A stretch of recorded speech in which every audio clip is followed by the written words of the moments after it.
সকাল সকাল মানে ভোরবেলা উঠে স্নান টান করে রেডি হয়ে সবাই মিলে আমি যা বর আর আমার ছেলে মানে চলে গেছিলাম হাওড়া স্টেশনে। তো ওখান থেকে ট্রেন ধরে কোথায় যাচ্ছি বলো তো, গেছিলাম বর্ধমানে 108 শিবলিঙ্গে জল ঢালতে। তো তোমরা তো জানোই আমি প্রতি বছর যাই।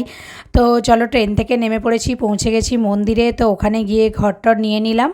তো নিয়ে এবার ওখানে তো পুকুর আছে, পুকুর থেকে জল টল তুলে এবার বাবার মাথায় ঢালার পালা। 108টা শিবলিঙ্গে জল ঢাললাম ভালো করে, বেশ মনে খুব শান্তি হয় আর আনন্দও হয়, ভীষণ ভালো লাগে। তো তারপর জল ঢালা হয়ে যেতে ধূপ দিয়ে মানে ধূপ দেখিয়ে দিলাম ঠাকুরকে, দেখিয়ে দিয়ে ওখানটা একটু 4-5টা ঘুরলাম, বেশ ভালো লাগলো। তো ঘুরে ওখান থেকে বেরিয়ে পড়েছি, এবার বাড়ি আসার পালা। তো কিছু তো খাবার খেয়ে নিতে হবে, তো একটা হোটেলে ঢুকে গেছিলাম। ওখানে কচুরি, জিলিপি, মানে পান্তুয়া, টক দই, মিষ্টি দই সবাই মিলিয়ে মিশিয়ে খাওয়া দাওয়া করে ট্রেনেও টুকটাক খাওয়া দাওয়া করতে করতে বাড়ি চলে এলাম। দেখা হচ্ছে পরে, সেটা